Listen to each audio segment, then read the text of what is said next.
इस कार्यक्रम के प्रायोजक है राजेश मसाले। अब आएगा खाने में असली स्वाद राजेश मसाला के साथ। दोस्तों, राष्ट्रीय लोक दल इस बार एनडीए से 33 प्लस सीटों की मांग कर रही है, लेकिन आरएलडी के सामने एक नहीं बल्कि दो मोर्चे खुल चुके हैं। एक तरफ एनडीए के अंदर सीट शेयरिंग को लेकर बीजेपी के सामने अपनी ताकत दिखानी है, तो दूसरी तरफ अपने पुराने साथी अखिलेश यादव के हमलों का जवाब भी देना है।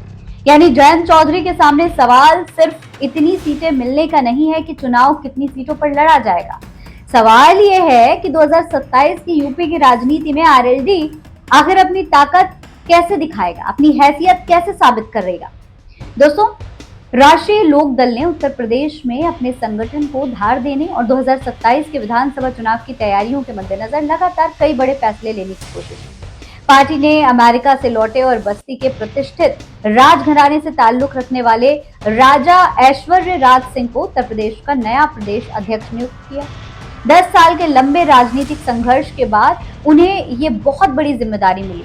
2017 के उत्तर प्रदेश विधानसभा चुनाव में उन्होंने बस्ती सदर सीट से आरएलडी के टिकट पर ही चुनाव लड़ा था, जो उनके सक्रिय राजनीतिक जीवन का एक टर्निंग पॉइंट भी था। और अब दोस्तों, उन्हीं को बहुत बड़ी जिम्मेदारी देने का मतलब सीधा सीधा ये है कि पार्टी पूर्वांचल में भी काफी विस्तार करना चाहती है। पूर्वांचल में विस्तार का मतलब साफ तौर पर यही है कि भाजपा से पूर्वांचल की सीटें मांगी जाएंगी, पूर्वांचल में अपनी जगह बनाने की कोशिश की जाएगी। हालांकि वहीं दूसरी तरफ 2027 से पहले एनडीए में सीटों के बंटवारे को लेकर शुरुआती खींचातान की खबरें भी सामने आ रही। जयंत चौधरी की आरएलडी ने 33 से ज्यादा सीटों पर चुनाव लड़ने की दावेदारी ठोक दी है। 33 से 40 सीटें जयंत चौधरी भारतीय जनता पार्टी से या एनडीए से मांग सकते हैं। पार्टी की तरफ से अपने संगठन और कार्यकर्ताओं को चुनावी तैयारी तेज करने के संकेत भी दे दिए गए हैं। दूसरी तरफ बीजेपी की तरफ से फिलहाल 20 से 25 सीटों का फॉर्मूला सामने आने की बात कही जा रही है। यानी आरएलडी जितनी सीटें मांग रही है और बीजेपी जितनी सीटें देने के मूड में बताई जा रही है, उसके बीच का अंतर छोटा नहीं है, काफी बड़ा है। अब सवाल यह है कि आखिर आरएलडी 33 से ज्यादा सीटों पर इतनी मजबूती से दावा कर क्यों रही है। तो देखिए दोस्तों, इसके पीछे 2022 के विधानसभा चुनाव के प्रदर्शन को आधार बनाया जा रहा है। 2022 में आरएलडी ने समाजवादी पार्टी के साथ गठबंधन करके 33 सीटों पर चुनाव लड़ा था और 8 सीटों पर जीत भी हासिल की थी। पार्टी कई सीटों पर दूसरे नंबर पर भी रही थी। इसके अलावा पश्चिमी उत्तर प्रदेश में आरएलडी का अपना सामाजिक और राजनीतिक आधार माना जाता है। किसान राजनीति और जाट वोटों के बीच जयंत चौधरी की पार्टी अपनी मौजूदगी को अपनी सबसे बड़ी ताकत मानती है। यही वजह है कि आरएलडी अब सिर्फ पश्चिमी यूपी तक सीमित रहने के बजाय प्रदेश के दूसरे हिस्सों में भी संगठन फैलाने की कोशिश कर रही है। पार्टी की नजर पूर्वांचल के कुछ इलाकों पर भी है। यानी आरएलडी सीधे सीधे ये मैसेज देना चाहती है कि अगर उसे एनडीए में बड़ी भूमिका चाहिए तो उसे ज्यादा सीटें भी चाहिए। दोस्तों, बीजेपी के सामने भी 2027 में सिर्फ आरएलडी ही नहीं है, एनडीए में दूसरे सहयोगी दल भी हैं और 403 विधानसभा सीटों का बंटवारा करते समय बीजेपी को हर सहयोगी के साथ राजनीतिक और चुनावी समीकरण तो देखना ही पड़ेगा, ध्यान रखना पड़ेगा।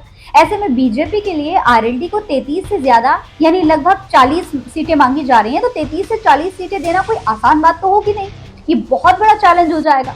बीजेपी की रणनीति अगर 20 से 25 सीटों के आसपास आरएलडी को सीमित रखने की होती तो जाहिर है कि आने वाले समय में दोनों दलों के बीच में बातचीत काफी अहम होने वाली है। दूसरी चुनौती समाजवादी पार्टी की तरफ से भी लगातार सामने आ रही है। लखनऊ में अखिलेश यादव ने अपने पुराने गठबंधन सहयोगियों पर निशाना साधते हुए ऐसा तंज कस दिया जिसकी राजनीतिक चर्चा काफी तेज है। अखिलेश यादव ने कहा कि समाजवादी पार्टी ने गठबंधन के सहयोगियों को सम्मान दिया, लेकिन इसके बावजूद कई साथी उनका साथ छोड़कर चले गए।